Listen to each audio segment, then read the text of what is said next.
Okay, right now I'm going to pick apart Matthew chapter 25, the parable of the 10 virgins. I feel like the Lord told me to do this. Should be a quick video. Jesus is talking about the end of the age, the end days, the end times, and he says, Matthew 25, verse 1, "At that time the kingdom of heaven will be like 10 virgins who took their lamps and went out to meet the bridegroom. 5 of them were foolish, 5 were wise. The foolish ones took their lamps but did not take any oil with them. The wise ones, however, took oil in jars along with their lamps. The bridegroom was a long time in coming, and they all became drowsy and fell asleep. At midnight, the cry rang out, 'Here's the bridegroom, come out to meet him.' Then all the virgins woke up, trimmed their lamps. The foolish ones said to the wise, 'Give us some oil, our lamps are going out.' 'No,' they replied, 'there may not be enough for both of us. Instead, go to those who sell oil and buy some for yourselves.' But while they were on their way to buy the oil, the bridegroom arrived. The virgins who were ready went in with him to the wedding banquet, and the door was shut. Later, the others also came and said, 'Lord, Lord,' they said, 'open the door for us.' But he replied, 'Truly I tell you, I do not know you.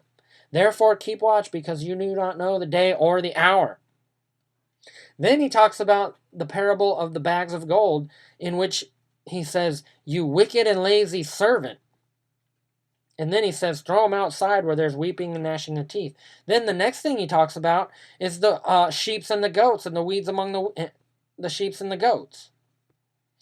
In a different chapter, he talks about the weeds among the wheat. The point is, Jesus is talking about how at the end of the age, there's a bunch of Christians who end up going to hell and being condemned. So let's go over this again. Now I'm going to give you my commentary. At that time, Matthew chapter 25, verse 1. At that time, meaning at the end of the age. At the end of the age. There will be, the kingdom of heaven will be like 10 virgins who took their lamps and went out to meet the bridegroom. 10! 5 are wise, 5 are foolish. Wait a minute. Why didn't he say 10 virgins, 7 were wise, and 3 were foolish? Why didn't he say 10 virgins, 3 were foolish? 1 was wise, 4 were kind of smart, and 1 was a dingbat, or whatever. You know, I'm just saying, why did 1 was a complete dingbat. Still small voice. I'm sorry, I shouldn't say that. 1 had the love of money, Creflo Dollar. 1 was just straight up lukewarm, happy-go-lucky, just not even rightly dividing the word of truth. Joel Osteen. 1 was, I'm just saying. And then, you see what I'm saying? You understand? You get it? He said 5 are wise and 5 are foolish. You could be more specific and be just like what Jesus said in the book of Revelation, chapter 2 and 3, where he specifically calls out each church and says, "You who are lukewarm, God's going to vomit you up. You've been faithful, but you're still going to have to go through a trial for 10 days. He who stands firm to the end will be saved. You've kept my charge. You've been faithful to endure. I'm going to keep you from the hour trial." Each one had a different word from God. In the same way, you could break down these 10 virgins and choose the foolish ones and say, "Foolish ones, 1 taught that God does not speak today and completely rejected any time that God spoke. Another was just ridiculous, dumb, silly, and easily deceived and followed after false teaching. Another had the love of money.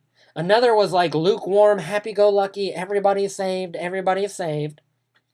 Another, I'm talking about the 10 virgins, right? So you could identify each of these, the 5 that were foolish, and then there's the 5 that were wise. You've been obedient and faithful, and you've kept my charge. Well done, my good and faithful servant. Okay, so 5 are wise, 5 are foolish. That's definitely a proportional ratio.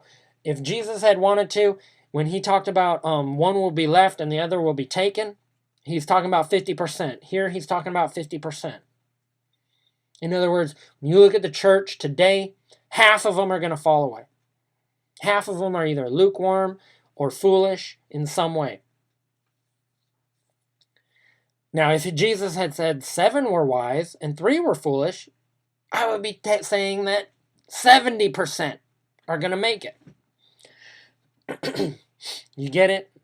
I think this is God's word, folks. I think Jesus understood. God himself understands math a little bit.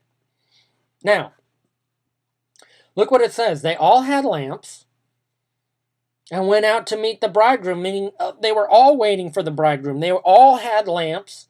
They were all waiting for the bridegroom.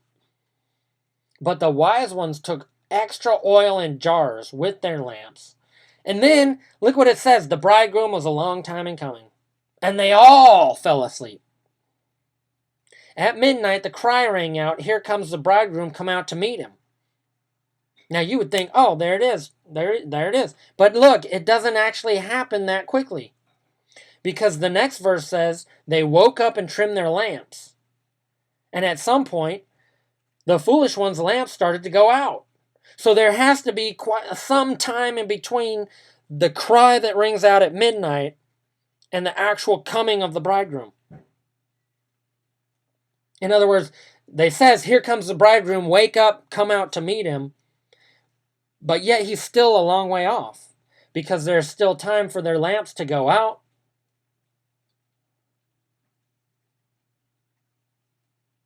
And there's still time for the foolish virgins to go out and to fall away and to go searching to get more oil. They didn't have enough power. They didn't have enough power from God to stand firm in their faith. But look what it says, while they were on their way. So they went out, they said, well, I got to go get more oil. I'm going to go. And guess what? While they're off looking to figure out what they're doing is they're trying to go back in time to try to obey God a long time ago when they should have been obeying God. But now all of a sudden there's hardship and persecution, and all of a sudden things are going a little bit crazy, and now they realize, oh, I should have been obeying God back then. Oh, I should have dug down to the rock to build my foundation. My foundation's on sand. So while they went out to go and try to dig down to the rock, the bridegroom comes. Folks, they're left behind, and they're told, I do not know you. They're left behind. The door is shut.